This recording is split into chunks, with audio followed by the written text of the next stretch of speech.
Welcome back to the Homebrew Center YouTube channel. Today I'm going to do a tutorial video on a very simple beginner mead recipe. Now this is just a basic mead.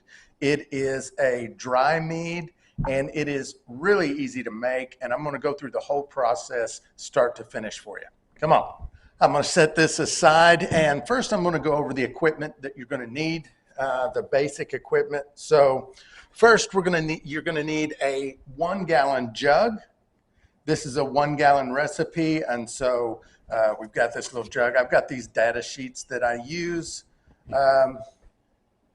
that kind of tell me what's going on and when I do something. So I'm going to set that aside, but we're going to do a 1 gallon batch. So here's our jug. I've also got a little crystalline thermometer on the side. This just helps me to maintain a basic temperature for the mead, which is not terribly critical. As long, room temperature is almost always going to be fine. So next, we are going to use an airlock and a stopper. So that's this piece. We are also going to use a auto siphon, and that is for racking it from one jar to another. We're going to use some yeast and yeast nutrient. We're going to use 2 pounds of sugar. We're going to use some star sand for our sanitizing. And that's basically it. Oh yeah, I'll also use a little bottler, which I'll show you. This just makes it really easy when you get to the last stage in your bottling. So now the first thing is you have to sanitize anything that is going to come into contact with your mead. And I like to use a no rinse sanitizer. So I have 2.5 gallons of water in a bucket right here next to my table and 15 milliliters of Star San no rinse sanitizer in there. So all I really have to do is dip it in and rinse everything, empty it out.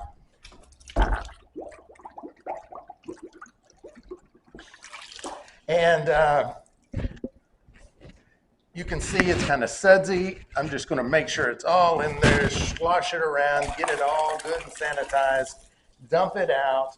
There's going to be suds in it that are left. You don't even have to let any of that dry up or rinse out or anything. It's just fine, just like that. It's not going to hurt anything. It's not going to change the smell of your ferment. It's not going to affect your ferment. It's not going to affect flavor, anything like that. All the equipment needs to be sanitized. So I'm going to get that done real quick.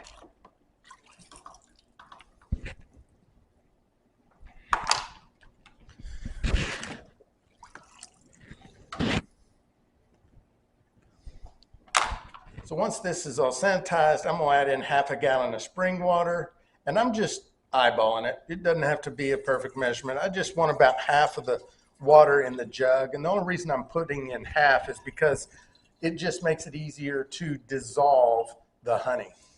Now we have about 1/2 gallon of water in here, and we are going to be using 2 pounds of raw, unfiltered honey. Now the honey I use comes from a Desert Creek farm out of Texas. And I've got this 1/2 gallon, or I've got this 1 gallon jug that I've cut the top out of, and I've put the hottest water in here that I can get out of my tap. And I'm going to put the honey in it. And that is just to warm the honey up, because as it gets warmer, it becomes easier to dissolve in my water. And so I'm going to set that aside, let it set for a minute. Now, while we're letting that honey warm up a little bit, I'm going to talk a little bit about this equipment and the fact that everything that I'm using here today comes in this Mead Made Easy kit. This kit comes complete with all the equipment, plus the 2 pounds of honey for you to do your first batch. So if you're interested in that, we offer that on our website.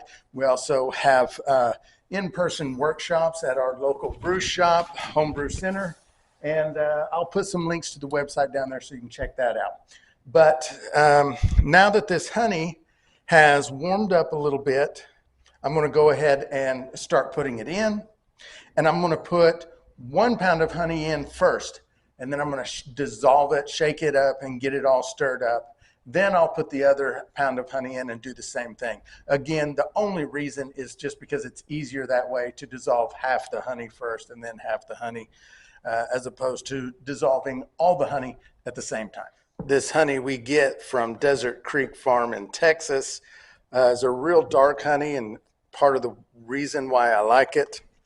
So now we're going to put this cap on so that we can shake it, also included in the kit. And I'm just going to shake it until it is all completely dissolved in the water as a homogeneous mixture. And then I'll put the rest of the honey in.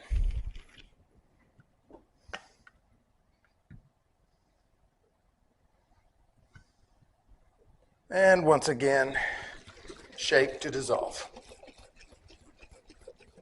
And now I'm going to top off with water.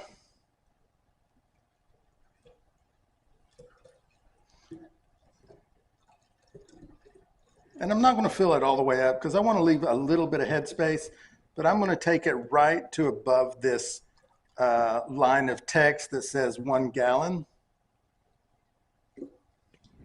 Right there. I'm going to give it one more shake to homogenize the extra water that I've added. That should be good. And now we're going to add in our yeast and our yeast nutrient.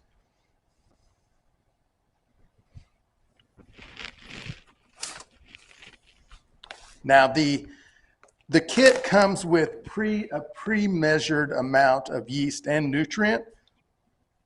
In a packet for this demonstration, I'm just going to just measure it out. And for the LD Carlson yeast nutrient, which is my preference, it is 1 teaspoon per gallon.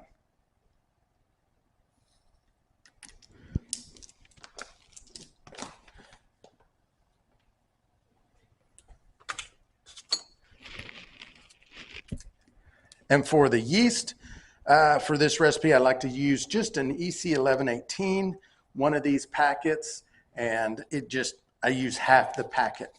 The packet will do 4 gallons, so it's a little bit of an overkill, but it's not that big a deal. It's not going to hurt anything. It's just easy to do, to eyeball half a packet. And if you get off a little bit, it's not that big of a deal. And so I've already used half of this packet during a workshop yesterday, so I'm just using the rest of it up. And some people will leave it just like that, all the dry ingredients just sitting on top. I like to just make sure that they're all wet, so I'll just give it a quick little shake. That's all. That's all that's needed. And now that's it. And so at this point, all we have to do is put the airlock on and let it start fermenting. This will start bubbling within hours of this point right here. I'm going to put a little more water in this airlock, and I'm just using the sanitizer water. You can use regular water. Some people will put alcohol in there. It doesn't really matter. So the purpose of the airlock is basically just to let the carbon dioxide that's produced by the yeast as it consumes the sugar, to let it pressurize up and push out of the airlock, but it doesn't allow any unwanted contaminants, bacteria, back in. And now I will write what I've done on my data sheet, and then I will just set this aside and let it start. Now I'm not taking a specific gravity reading simply because I've done this exact recipe dozens of times. I know that the starting gravity comes out at around 1.072. So that's just what I'm putting on. Now, if you're new to this, I will just mention this. You will want to get a triple scale hydrometer, and that's one of these hydrometers with the colored writing. It has 3 scales. It has specific gravity, potential alcohol by volume, and a brick scale. This measures the amount of sugar that's in solution. Get you a little test jar so you can take samples and get measurements. This is how you calculate what your ABV is going to be, and if you're having problems with a fermentation, it helps you to troubleshoot and figure out what might be going wrong. And so here we are, stage one, start the must, get the fermentation going. That's done. And that, after a couple of days, looks like this. This is the one I just did. As you notice, there's color changes throughout the whole process. We've also got these back here. It's a little darker, and then over here it's really dark.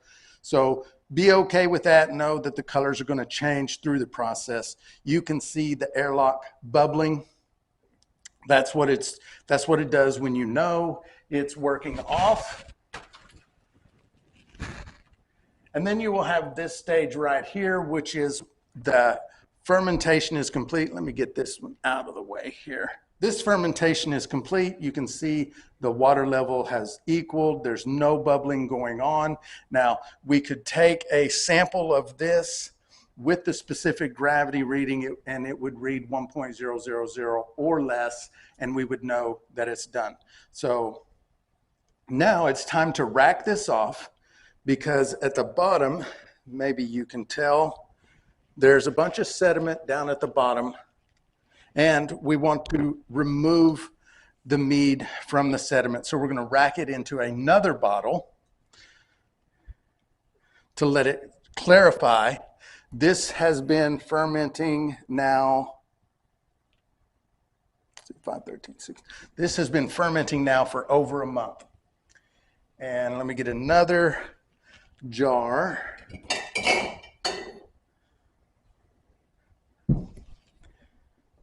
And let me get my bucket. Oh, God dog it, made a mess again. I'm gonna set this up on a bucket mainly, and it's just because the auto siphon works on gravity, so this jar has to be higher than this jar so that the auto siphon will work. Again, this has been sanitized, it's ready to go. I'm going to gently set this in without being careful not to stir the sediment down in the bottom. So very gently, I'm just going to set it down there. It does have a bit of a dam on the bottom of it to help keep that sediment out. And I just start the pump, and then gravity takes over.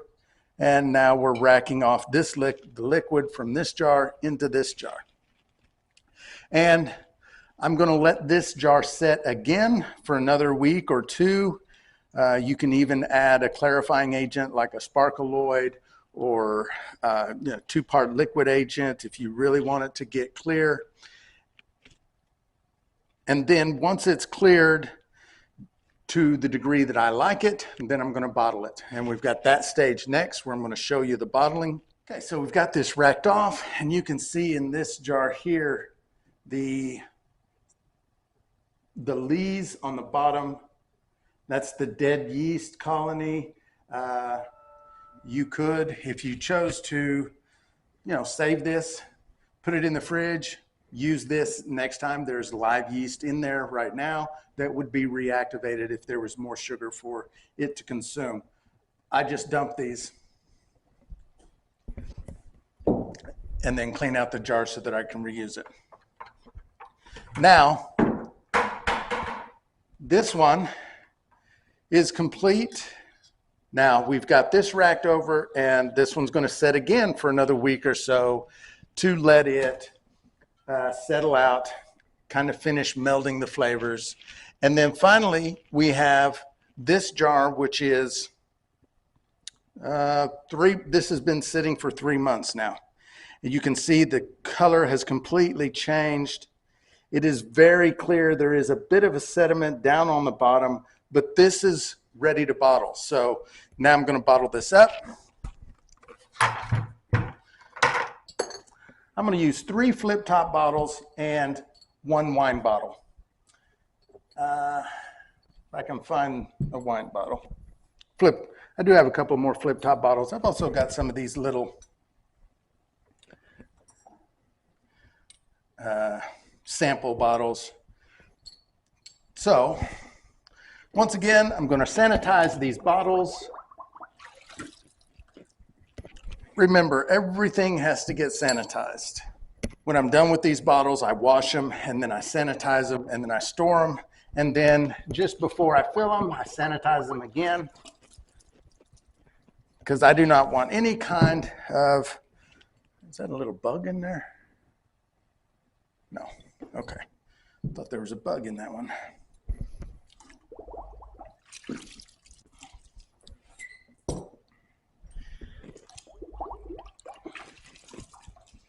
And then, if these bottles are not enough, have a glass. Probably use that anyway. And I'm also going to be using a bottle filler. Now, this comes in the kit that we were talking about, and it is spring-loaded. Tip here, if you are doing this by yourself, you want to remove the spring. If you're bottling as a two-person job, the spring is fine, but it is kind of difficult if the spring is in and you're doing this by yourself, because you have to manage the pump and you have to manage the bottle, and the spring forces you to have to hold it down on the bottom of the bottle in order for it to flow, which is hard to do while you're holding the pump itself to make sure you're not stirring up the sediment on the bottom. But if you remove the spring, then all you have to do is set it on the bottom. And that's enough pressure to open up the valve, because at the bottom of this bottle filler tube is a one-way check valve, so that once this bottle is full and I lift the bottle filler off the bottom of the bottle, the flow stops. So let's get this going.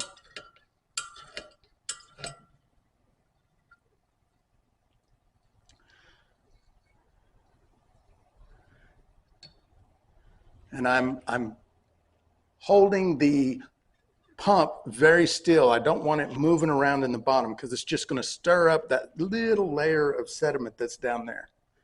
Oh my gosh, there was a little bug in there. Dadgummit. I guess I won't be giving that one away. Drink that one myself, since the bugs don't bother me any.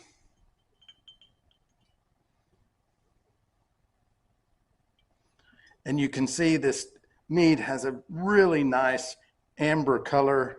This is a dry mead. It's not sweet. Now, if we were going to make a sweet mead, there would have been a couple more steps that I can get to in other videos. But this is the easiest recipe for a beginner. This is the one I recommend to get started with, just because there's fewer chances for human error and you can get a good product very easily. There are also ways in which you can carbonate mead, which is fun to do. Those are also other steps that I can make other videos. And if through watching this video, if you have some questions about this process, just put them down in the comments. I'd be happy to answer your questions on all this stuff. So yeah, just let me know if you have any questions. You can also go to thehomebrewcenter.com, where I will be putting other articles and such on that website. This came out just about right, so we're almost done. I'll get this glass filled up so they got something nice to drink, and that'll be it. Oh, I've got to put a cork in this bottle, so I'll show you that also.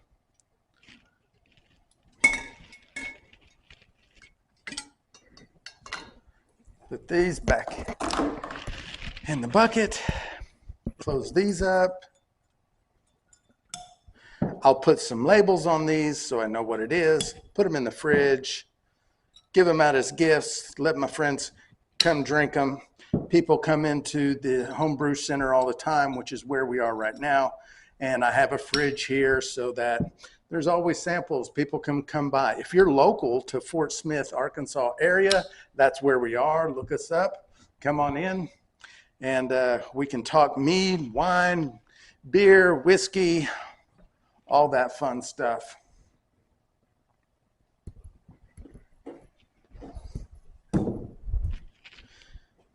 All right, so this is a A little more than I would normally drink, but that's what was left. I'm not going to waste it.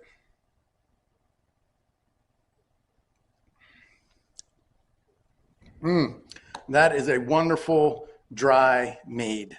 Very good. Trying to find a cork. I'm going to dip that in the sanitizer because I don't want to introduce any bacteria that is on this cork into the bottle.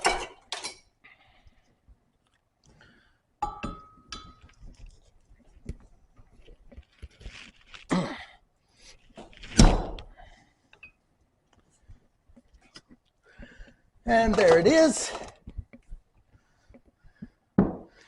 1 gallon of mead. Very easy to make. I hope you enjoyed it, and I'll see you on the next one.